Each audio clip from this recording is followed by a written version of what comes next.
예, 15번, 16번. 그림은 혼합물을 분리할 때 이용되는 장치를 나타내는 것이다. 물음에 답하시오. 15번. 장치 가를 설명한 것으로 옳은 것. 자, 가를 보면, 자, 분별 깔대를 이용해서, 자, 잠시만요. 자, 분별 깔대를 이용해서 분리하는 겁니다. 밀도가 서로 다르고, 그리고 서로 섞이지 않아야 됩니다. 자, 1번. 장치가 소주꼬리다. 아닙니다. 소주꼬리는 잘 섞이는 물질을 가지고 끓는 점을 이용한 겁니다. X. 자, 용해도 차이. 그는 밀도를 이용한 거죠. X. 서로 잘 섞이고, 딱 보면 알겠지만 지금 섞이지 않았습니다. 여기 보면 두 개의 층이 져 있죠. 섞이면 안 됩니다. X. 아래층의 물질을 아래로 받아내어 분리한다. 맞습니다. 즉, 밀도가 서로 다른 물질일 때, 이때 무거운 물질을 깔때기를 열어서 받아내는 겁니다. 그래서 아래층의 물질을 아래로 분리내어낸다. 그래서 4번이 정답입니다.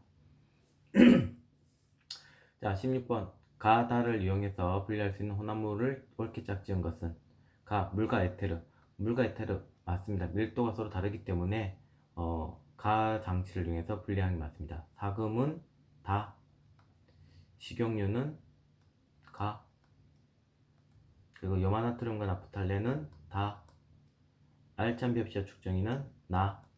답은 1번. 자, 17번. 그림은 염화나트륨과 붕탄의 용해도 곡선을 나타내는 것이다. 염화나트륨 5g과 붕탄 5g이 섞여있는 혼합물을 물 20g에 넣고 완전히 녹였다고 합니다. 이때 20도씨에 냉각할 때 석출되는 것. 자, 20도씨에 각각 얼마가 녹느냐를 볼게요. 20도씨에 염화나트륨은 얼마가 되어 있느냐? 20도씨일 때 거의 한 36g이네요. 붕산은 보면 지금 여기 5g이 되어 있죠. 5g. 근데 여기서 중요한 것은, 자, 얘들은 100g당 녹는 양입니다. 근데 지금 20g에 녹을 수 있는 양을 물어본 거죠. 그래서 얘는 1g 밖에 녹지 못합니다. 얘는 7g, 즉 20g일 때, 물 20g일 때 NaCl은 20도씨일 때 7g이 녹을 수 있고 붕탄은 1g만 녹을 수 있습니다. 근데 현재 둘 다 5g이 녹아 있다고 했죠. 그 결과 붕탄은 7g이 녹을 수 있는 자리에 5g이 있기 때문에 다 아직까지 녹아 있습니다. 하지만 붕탄은 1g 밖에 녹지 못하기 때문에 5g이 어떻게 되느냐, 4g이 석출되고 1g만 남아있게 됩니다. 그 결과 붕탄 4g이 석출된다. 2번. 자, 18번. 그림은 거름종이의 물질 AD를 크로마토그래피로 분리한 결과를 나타낸 것이다. 이에 대한 설명 중 옳지 않은 것은, 자, 하나씩 볼게요. A, B, C는 순물질이다. 그래서 A, B, C는 하나씩 밖에 성분이 없죠. 순물질 맞습니다. B는 D의 구성 성분이 아니다. 자, B를 보면 D에 나타나지 않았죠. 구성 성분이 아닙니다. D에는 A, C가 섞여 있다. 자, D를 보면 A의 성분도 있고, 자, C의 성분도 있습니다. 그래서 D는 A, C가 섞여 있다. 맞아요. 자, 4번. AD 중에는 혼합물이 한 가지다. 바로 T죠. 자, 이때 답은 5번이 틀렸습니다. 자, 19번. 그림은 어떤 고체 물질 A의 용해도 곡선을 나타내는 것이다. 30도씨에서 물 50g에 최대 녹을 수 있는 고체 물질 A의 질량은 몇 g인지 쓰시오. 자, 30도씨일 때 얘는 최대 25g이 녹을 수 있죠. 이때 물 몇 g이 100g당 25g이 녹을 수 있습니다. 근데 현재 지금 물 몇 g이라 했을까요? 50g이라고 했기 때문에 이 절반 얼마만 녹을 수 있을까요? 12.5g만 녹을 수 있습니다. 그래서 A 질량은 12.5g. 자, 20번. 원유를 분리한 장치를 나타내는 것이다. 자, 원유의 분리 방법은 중류입니다. 중류. 이때 어떤 특성을 이용했느냐? 중류는 바로 물질의 끓는 점 차이를 이용했다. 이때 자 참고만 기억하세요. 제일 먼저 가스부터 나옵니다. 끓는 점이 낮은 것부터, 그 다음 나프타, 가솔린, 등유, 경유, 중유 이런 순으로 나온다는 거 기억해 주기 바랍니다.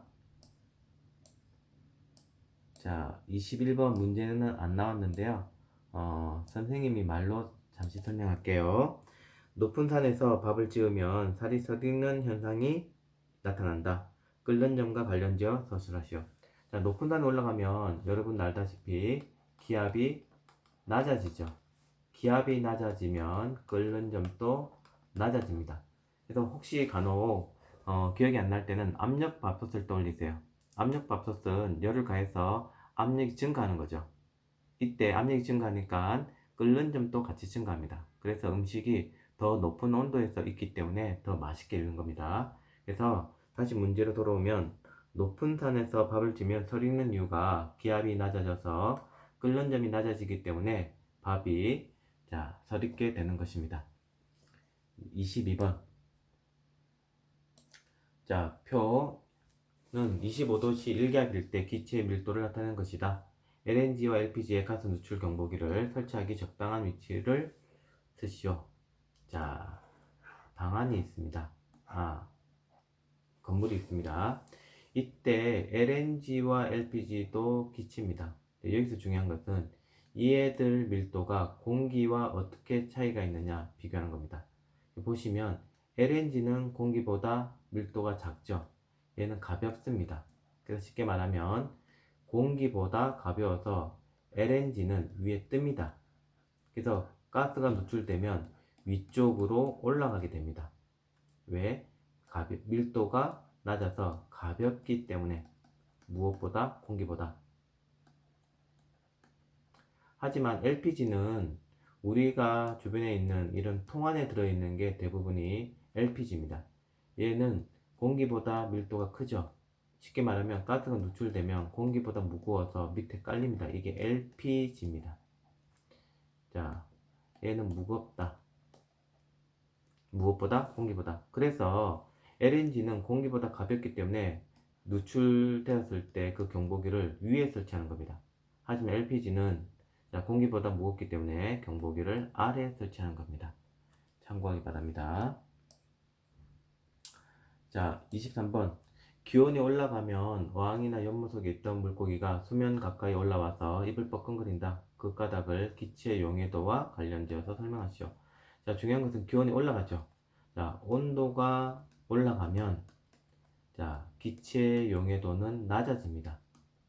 그래서 여름철에 사이다를 맛있게 먹기 위해서는 냉장고 안에 넣어야 되죠. 그래야지만 청량감을 느낄 수가 있는데 그 이유가 낮은 온도일 때 기체의 용해도는 높다.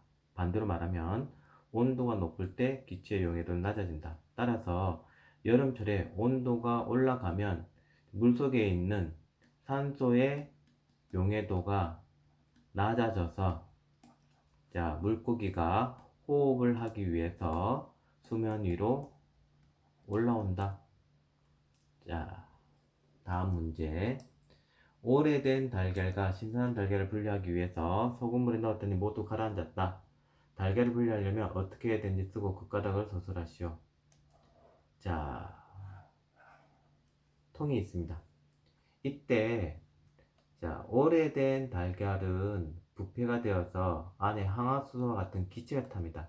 그럼 기체가 차게 되면 가벼워집니다. 하지만 신선한 달걀은 변화가 없기 때문에 무겁습니다. 그래서 보통 소금물에 넣으면 위에 뜨는 게 상한 달걀, 가라앉는 게 신선한 달걀 이렇게 되는데, 지금 문제는 뭐냐면 소금물에 넣었더니 둘 다 가라앉았다고 했죠. 그럼 소금물의 밀도가 오래된 달걀과 신선한 달걀보다 가볍다는 겁니다. 그래서 얘를 분리하기 위해서는 소금을 더 넣어주게 되면 소금물의 밀도가 오래된 달걀과 신선한 달걀 중간에 오게 됩니다.